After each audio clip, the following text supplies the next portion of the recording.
if the playwrights are allowed to write what they want to write, the way they want to write it, and that they are not pressured by directors and producers to screw up their work for commercial reasons, it should be just fine. And it was my first theatrical experience, and I think it hooked me on theater. You'll know why when I tell you what it was and what happened during the course of it. It was a musical, not one of my favorite art forms, but I had not had the misfortune of seeing so many musicals at that point. It was a musical by Rodgers and Hart, and it was called Jumbo.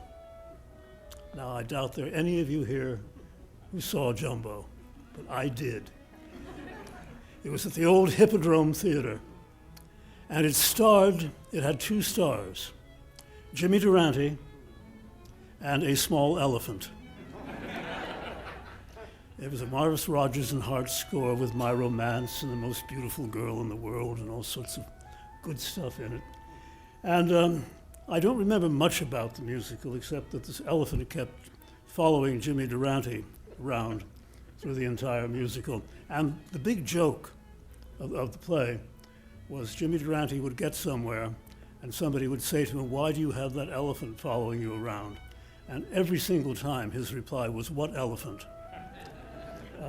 Believe me, that got a lot of laughs.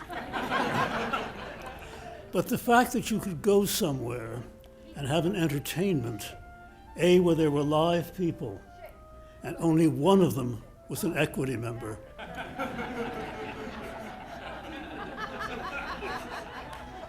was terribly exciting. And I think probably that hooked me on theater, the enormous possibilities of fantasy and reality at the same time that theater could give you.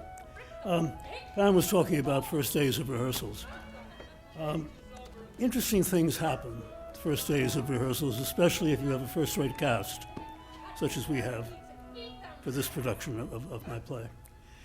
The first day of rehearsal is usually the best performance of the play until the day after opening.